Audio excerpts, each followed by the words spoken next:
అంటే ఇప్పుడు ఎవరి దగ్గరైనా మా దగ్గర ఇప్పుడు ఇంత అమౌంట్ ఉందండి. ఎక్కడ ఇన్వెస్ట్ చేయమంటారు? లేదా రిటర్న్స్ ఎక్కడ బావుంటాయి? మేము ఫినాన్షియల్ గ్రోత్ గురించి మిమ్మల్ని కాంటాక్ట్ అవ్వచ్చు. ష్యూర్ అండి. తప్పకుండా. డెఫినెట్‌లీ. వీఆర్ మన ఆఫీస్ హైదరాబాద్‌లో ఉంది. Hmm. And any time you can reach out to us. Will be happy to guide and assist them. వాళ్ళ కంప్లీట్ డీటెయిల్స్ తెలుసుకొని, హ్మ్. వాళ్ళ ఇన్వెస్ట్‌మెంట్ గోల్స్ ఏంటి, వాళ్ళ రిస్క్ అపెటైట్ ఏంటి అని చెప్పి దాన్ని బట్టి మనం రికమెండ్ చేస్తాం. ప్రాపర్ ప్లాన్ ఇస్తారు. సపోజ్ అంటే ఔట్ ఆఫ్ మై క్యూరియాసిటీ ఒక ₹1,00,000 మన దగ్గర ఉన్నాయి. ప్రస్తుతానికి మన అవసరాలు దాంతో ఏం లేవు. దాన్ని ₹1 పెంచాలి అంటే మీరేం అడ్వైస్ చేస్తారు? ఓకే అండి. యాక్చువల్‌గా ah, we will give advice specific to ah, ఒక ఇన్వెస్టర్ నీడ్ ప్రకారం అండి. ఎందుకంటే 2 ఉంటాయి. ఒకటేమో ఇన్వెస్ట్‌మెంట్ రిటర్న్స్ ఎంత కావాలి? హ్మ్. ఇంకొకటి వాళ్ళ రిస్క్ అపెటైట్ ఎంత? హ్మ్. అంటే వాళ్ళకి ఒక క్వెషనర్ అడుగుతామండి మేము ఫస్ట్. ఆ క్వెషనర్‌లో ఆ! సపోజ్ మార్కెట్స్ 10% పడితే మీరేం చేస్తారు? హ్మ్. మీరు ఉంటారా?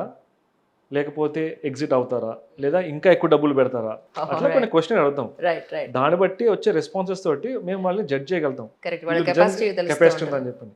ఇప్పుడు మీరు చెప్పిన ప్రశ్న ఈజీయే. హ్మ్. అంటే 1,00,000 ఉందండి పెడతారని చెప్పనేసి. ఎంతైనా పర్లేదు నేను రిస్క్ తీసుకోగలుగుతా అంటారు. కానీ నిజంగా ఒక అడ్వైస్ ఇచ్చినప్పుడు మార్కెట్ 2% పడితే అదేంటి సార్ పడిపోయింది మార్కెట్‌లో అంటారు. అదే అంటున్నాను. ఇప్పుడు మార్కెట్ చాలా ఇప్పుడు డౌన్ ఉంది. ఇది నేను తీసుకున్న షేర్‌ది. అందరూ ఏమన్నారంటే, "ఇప్పుడు ఇంకా కొను. ఇప్పుడు కరెక్ట్. ఇంకొంచెం కొంటే దీన్ని బ్యాలెన్స్ చేసేసుకోవచ్చు నువ్వు" అన్నారు. అన్న ప్రస్తుతానికి లేవు. అమౌంట్ ఉంటే వాళ్ళు చెప్పిన మాటే. సో, ఇప్పుడు లోలో మనం తీసుకుంటే ఆ హైని, ఈ లోని మనం మీరు యావరేజ్ మీరు చేసుకోవచ్చు. Aggressive investor. So, yeah! Investor తగ్గట్టు మేము చెప్తామండి. Yeah! So, right. 1,00,000 suppose moderate investor అనుకుందాం. హ్మ్. మోడరేట్ హ్మ్. అంటే ఎక్కువ అగ్రెసివ్ కాదు, మరీ కన్జర్వేటివ్ కాదు. యాహ్! యాహ్! అలాంటి వాళ్ళకి యూజువల్‌గా మేము ఇచ్చే ఫార్ములా 70, 30, 10. 70, 20, 10. 70% ఈక్విటీస్, హ్మ్. Indian equities. హ్మ్. 20% ఇంటర్నేషనల్ ఈక్విటీస్. హ్మ్. 10% gold. This is the standard. కానీ మనకొక రూపాయి ఇన్కమ్ ఉన్నప్పుడు ఆ ఒక్క రూపాయిని ఎంత జాగ్రత్తగా మనం ప్లాన్ చేసుకోవాలి అని అంటే ఒకవైపు ఆరోగ్యం, ఇంకోవైపు ఫ్యామిలీ, అప్పు లేకుండా బతకడం, ఫ్యూచర్ మళ్ళీ ఫ్యూచర్. మనిషి జీవితం ఎంత కష్టం అండి. కష్టం. చాలా కష్టం. ఎందుకు వచ్చింది జీవితం? అంత రూపాయి మీదే ఆధారపడి ఉంది. నిజంగా. సో ఆల్ ఓవర్గా ఒక మనిషి వాళ్ళ ఆర్థిక పరిస్థితిని ఏ విధంగా బెటర్ చేసుకోవచ్చు అని అంటే మీరేం చెప్తారు? బెటర్ చేసుకోవడం కంటే అండి మనకి ముఖ్యంగా కావాల్సింది ప్లానింగ్.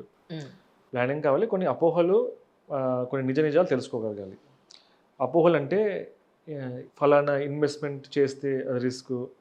ఈ ఇన్వెస్ట్‌మెంట్ ఆపర్చునిటీ చాలా మంచిది. అలాంటి అపోహలు తెలుసుకొని మనం ఫస్ట్ అవి తొలగించుకోవాలి. తొలగించుకున్నాక ఒక మంచి ప్రాపర్ ప్లాన్ ఏసుకోవాలి. ఉమ్, ఆ ప్లానింగ్‌లో ఇన్వెస్ట్‌మెంట్ కొంచెం, సేవింగ్స్‌కి కొంచెం, ఇన్స్యూరెన్స్‌కి కొంచెం. ఇవి చెప్పింది నేను ఓన్లీ ఫైనాన్షియల్ పాయింట్ ఆఫ్ వ్యూలో. ఫైనాన్షియల్ హెల్త్ కాకుండా మన పర్సనల్ హెల్త్ తీసుకోవాలి. మన మెంటల్ హెల్త్. ఇది కాకుండా మనం మన రెగ్యులర్‌గా మన స్కిల్‌ని అప్‌స్కిల్ చేసుకుంటూ ఉండాలి. మన జాబ్, మన వృత్తిపరంగా కూడా. అవును. ఇవన్నీ చేసుకుంటే ఉమ్, ప్రాపర్ ప్రాపర్ ప్లాన్ అని చెప్పి అంటానండి. అంటే not only financial plan, health plan and self improvisation plan అది కూడా ఉండాలి. ఉమ్. ఈ ఈ పోటీ ప్రపంచంలో మనం నిలదొక్కోవాలంటే కనుక వి షుడ్ బి అప్‌స్కిల్లింగ్ అవును. కంటిన్యూస్. అవును. ఎప్పటికప్పుడు అప్డేట్ అవుతూనే ఉండాలి. లైక్ సాఫ్ట్‌వేర్ వాళ్ళు ఎలా అయితే అప్డేట్ అవుతూ ఉంటారో, అవును. టెక్నాలజీ మారినప్పుడు వాళ్ళు కూడా అప్డేట్ అవుతూ ఉంటారు. అప్గ్రేడ్ చేసుకుంటూ ఉంటారు. అయితే మీరు చెప్పింది చాలా నిజమండి. ఎందుకంటే నేను చూస్తుంటాను కదా! నేను చాలామంది క్లయింట్స్‌తో మాట్లాడుతున్నప్పుడు నేను గ్రహించిందేంటంటే, ఒకప్పుడు ఏదైనా స్కిల్ నేర్చుకుంటే దానికి టైమ్ స్పాన్ చాలా విడత ఎక్కువుండేది. ఫర్ ఎగ్జాంపుల్ మన పేరెంట్స్ జనరేషన్ తీసుకోండి. వాళ్ళు గవర్నమెంట్ జాబ్స్‌లో పనిచేసేవాళ్ళు, బ్యాంక్స్‌లో పనిచేసేవాళ్ళు, టీచర్‌గా పనిచేసేవాళ్ళు. వాళ్ళకొచ్చిన ఒక్క స్కిల్ తోటి 30 ఏళ్ళు, 35 ఏళ్ళు వాళ్ళు బండి లాగించేవాళ్ళు. Without any upskilling. అదే చేస్తూ. ఇప్పుడు మా జనరేషన్‌కొచ్చేప్పటికి నేను సాఫ్ట్‌వేర్ ఎగ్జాంపుల్ తీసుకుంటా అండి. ప్రతి 7, 8 ఏళ్ళకి ఒక లాంగ్వేజ్ మారేది. హ్మ్. ఒకప్పుడు సి అనేవాళ్ళు, ఇంకప్పుడు జావా అనేవాళ్ళు, ఇంకప్పుడు ఇంకోటి ఏదో వచ్చేది.